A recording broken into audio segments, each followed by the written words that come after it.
All right, SoulWind versus Monai. This is turn one of all time with Volcarona and Rain. Yeah, it's definitely a game of all time for sure. And then, you know, Monai brought a pretty standard team, which I actually brought the same version, but with Garchomp over Lando. And it's interesting that he makes a good lead here, leading Vulcan to Toad, just because of the Toad is a good matchup in a Lando. You can Scald Burn it, but then the Volcarona lead is pretty good option just to set up on it right off the bat, because I think Monai is not expecting to sweep with this, but yeah, it's not gonna work out very well for SoulWind. Yeah, I feel like it's pretty common theme with Volcarona into Rain. You kind of want to get that damage done as soon as possible, because if rocks go up, if you have like a Keldeos in Rain or stuff like that, it's really hard to actually get Volcarona out and do actual stuff. But here, SoulWind does have a Chansey, which you would expect to hard counter Volcarona usually. Yeah, exactly. And I think that's why, like, turn one, he scalded instead of toxicking or uncoring. Now, I'm not sure if he just didn't have one of those moves, or if it just felt like a false sense of security with the Chansey, because as you see now, the Volcarona's +3, and it's paralyzed, but it's still faster than the Chansey, and it's actually doing quite a bit of damage. Like, it's 2-hit KOing with Bug Buzz. Yeah. That's crazy. And, on this turn right here, it's where things get critical, because it literally critical hits the Chansey and recovers all the HP. So now SoulWind is pretty screwed, right? Yeah, I think it's likely that SoulWind probably thought it could be Lumberry Volcarona, so a Toxic could be even worse than just a Scald. Yeah, yeah, for sure. And I mean, he did have a Chansey in the back, right? So you can't fault him for that. It's interesting, though, that he decided to go this route, though, after the setup, because like, he can't kill it with a special move anymore unless it gets a full para. Maybe he thinks his odds are better if he paralyzes it, but he just doesn't do enough damage at this point anymore. Yeah. No Hydro Pump on Keldeo either, just Scald, and that does not do enough, even nearly. Yeah. I think I've heard some criticism about people saying that he just forgot that he had Substitute on Gliscor, which I think is there like a good reason why he wouldn't do it before? I don't. I frankly, I don't know. Like, I don't understand why he wouldn't go Gliscor and just sub until he gets a full para. I don't think he forgot he's SoulWind, but I genuinely can't think of a reason why he wouldn't do it. Maybe so it's tricky. Maybe he thought he could get the Volcarona out, and he really wanted the HP on Gliscor to get the sub passes, and because you kind of need it for like Jirachi, I guess. Maybe Lane OT. It's good to have it. Yeah. Maybe that was it. It's tricky for sure, though. Maybe he felt like, I don't know, like EQ wouldn't do enough damage, but it does do enough damage because this Volcarona is super offensive. Yeah, I'm not really sure.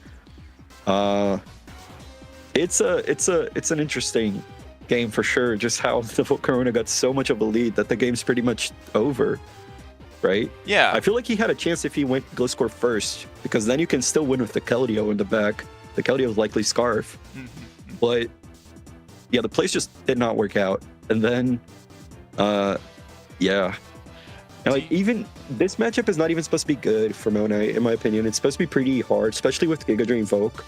I feel like when you're using this team, if you want to do well versus Rain, you usually want to have Psychic for the hit on the Tentacruel. Yep. But because SoulWind opted to Scald turn one and then T-Wave it instead of Toxic it just really spiraled out of control really quickly. Yeah, I do think like we've seen a lot of like a big dip in Volcarona usage after the gem ban for like a long time, and it felt like the bug gem was really like what was pushing it forward a lot. Do you think that these kinds of games where it can just run Life Orb and Giga Drain and still beat Rain despite thinking that this is an unoptimal line and that SoulWind could have won, it really speaks volumes about Volcarona's strength. Do you think it's like a problem in Black-White currently? Yeah, I feel like Volcarona, I mean, even though it lost a lot with the Gems Ban, I still think it has a very solid position in the metagame right now. I don't really think you should be running, that's a personal opinion, I don't think it should be running HO without Volcarona. I think it's the most important piece of HO alongside Dragonite. And then it can kind of fill the space with the Gems Ban with the Life Orb. We can see it in this game, just how much damage Life Orb Volcarona does. It's actually more consistent damage than Gems, and you're still getting a one-hit KO on most Tyrannitars. after Stealth Rock or one layer of spikes, or just Stealth Rock with a +1 Bug Buzz with Life Orb boost. So I think it still definitely has a solid spot in the meta. It's just tricky when you have to figure out the last move, right? Some games you're gonna want to run Psychic versus rain teams. You almost always want to have Psychic. And in this case, he had Giga, but it worked out really well because he could recover a lot of HP versus the Chansey, right? If the Chansey doesn't get crit, maybe he doesn't, get as many kills as he did with the Volk. But then, I mean, the damage was pretty much done, I think. Just by killing the Chansey, it's already such a good position for Monai, actually. So, yeah. I feel like what actually happened with the gym ban is that now Volcarona is actually more versatile than it used to be. So it can be way more scary. yeah. I mean, yeah, dude, go ahead.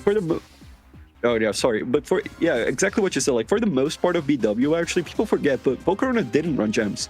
Volcarona, like the traditional bug gem set, became a thing in like SPL 12, maybe 13. I'm not going to remember exactly, but it's when people realized that bug gem Volcarona was really, really good into Magic Guard Sand teams, right?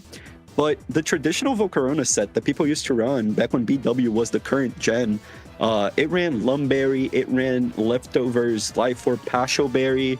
It was a lot more versatile, and I think Volcarona is just like going right back into what it used to be before the bug gem set started trending, right? And it's still working. It's still doing exactly what it always did, because it's just a super strong special sweeper. Like there's no way around it. If it has the right coverage, it has a chance of sweeping your team. All right, thank you for covering this game with me. This was Elodin, one of the Black-White Council members, one of the best Black-White players of all time. It was a pleasure to have you. Hey, thank you, bro.